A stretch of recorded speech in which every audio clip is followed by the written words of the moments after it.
എന്തോ ആദ്യം അതൊന്നും കുഴപ്പമില്ല. അതെന്താണ് എന്നാലും എനിക്ക് എന്റെ ഭർത്താവിൻ്റെ അടുത്ത് എന്തൊരു തൃപ്തി കിട്ടാതെ.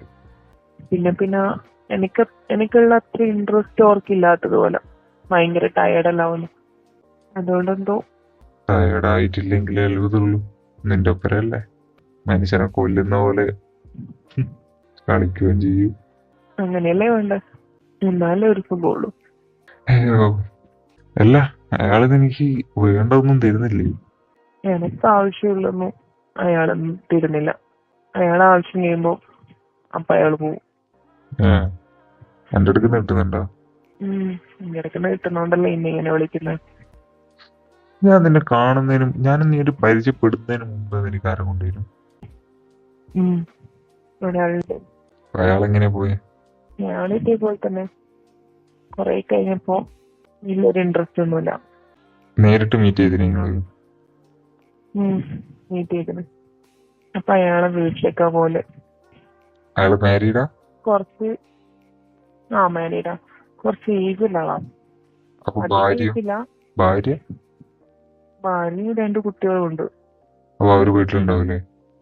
ഇല്ല, ഇവര് പുതിയ വീടെടുത്തിനെ. പക്ഷെ ഭാര്യയും കുട്ടികളെല്ലാം അവരെ ഭാര്യന്റെ വീട്ടിലാ താമസിക്കുന്നത്. ഇവിടെ ഇടയ്ക്ക് വരാറുള്ളൂ.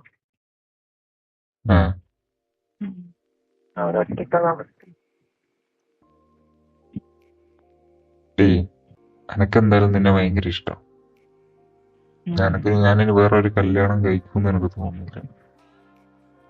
എന്റെ ഇപ്പോഴത്തെ ഭർത്താവ് ഉള്ളത് ഞാൻ മറക്കുന്നു, മുന്നേത്തെ ഒരാളുള്ളത് ഞാൻ മറക്കുന്നു. ഞാൻ പറയുന്നത് കറക്റ്റ് വ്യക്തമായിട്ട് കേൾക്കാം. എനക്കും ഉണ്ടാവൂലേ എനക്കൊരു സ്വന്തമായിട്ടൊരു കുട്ടി വേണമെന്നൊരു ആഗ്രഹം ഉണ്ടാവില്ലേ? ഇപ്പൊ കുട്ടികളൊന്നും ശരിയാവില്ല. അതെന്താ ശരിയാവണ്ടെന്താ? ചെറിയ മോള് അംഗനവാടിയില്. അപ്പൊ അടുത്ത കുട്ടിക്ക് ഞാനുമായിട്ടൊന്ന് പ്രിപ്പയർ ആയിട്ടില്ല. അപ്പൊ ഇനിയിപ്പോ ഞാൻ പ്രഗ്നന്റ് ആയിട്ടുണ്ടെ അത് ഏട്ടന് ഡൗട്ട് അടിക്കും. നമ്മള് പറഞ്ഞു വെച്ച കാര്യം. അങ്ങനെ പറഞ്ഞ ശരിയാവുക?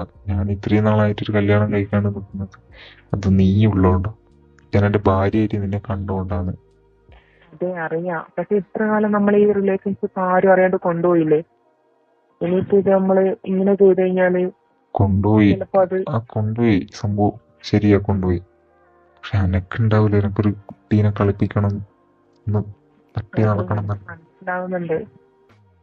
ഇപ്പൊ അത് എങ്ങനെ ചിന്തിച്ചാലും നടക്കൂല. ഈ ഒരു കാര്യം സംസാരിച്ച് ഏട്ടനെ അങ്ങ് കൊണ്ടുവരണമെങ്കിൽ തന്നെ ഏട്ടനൊന്ന് ലീവോ അങ്ങനെ എനിക്ക് വേണ്ട എന്റെ കുട്ടീനെ. അല്ല നീ വെറുതെ എന്റെ അടുത്തുനിന്നുള്ള ആ ഒരു സുഖം കിട്ടാൻ വേണ്ടി മാത്രമായിട്ട്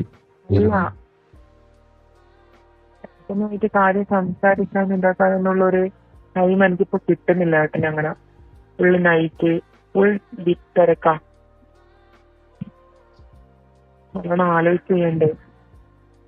എല്ലാരും അറിഞ്ഞാ പിന്നെ നമ്മൾ ഈ റിലേഷൻഷിപ്പേ ഉണ്ടാവൂല. അതുകൊണ്ട് ഞാൻ ആലോചിക്കാത്തെ. ഞാൻ അന്നേരം വേറൊരു കല്യാണത്തിനെ പറ്റി ആലോചിക്കട്ടെ. ഈ ബന്ധം ഞാൻ മുന്നോട്ട് കൊണ്ടുപോകും. പക്ഷെ എനക്കും ഉണ്ടാവില്ല ആഗ്രഹങ്ങളുണ്ട്. നീ എത്ര ടൈം വേണ്ടി കൊടുത്ത് ആലോചിക്കും. കല്യാണം കഴിച്ചാൽ എനിക്ക് വേണമെന്ന് വിചാരിക്കുമ്പോ ഒന്നും കിട്ടൂലോ. നീ വരുവാ? സംശയമാണ്.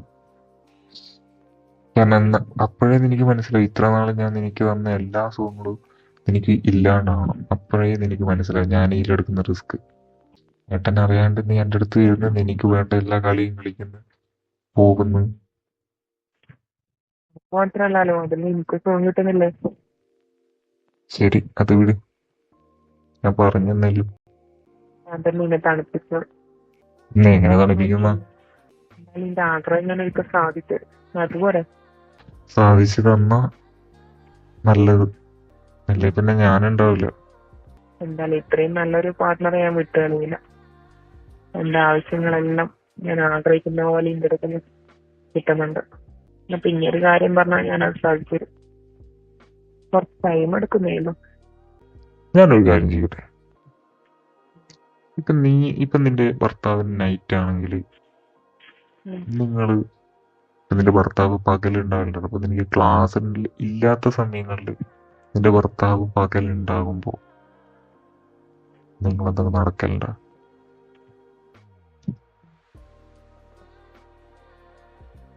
ഏകദേശം എത്ര മിനിറ്റ്?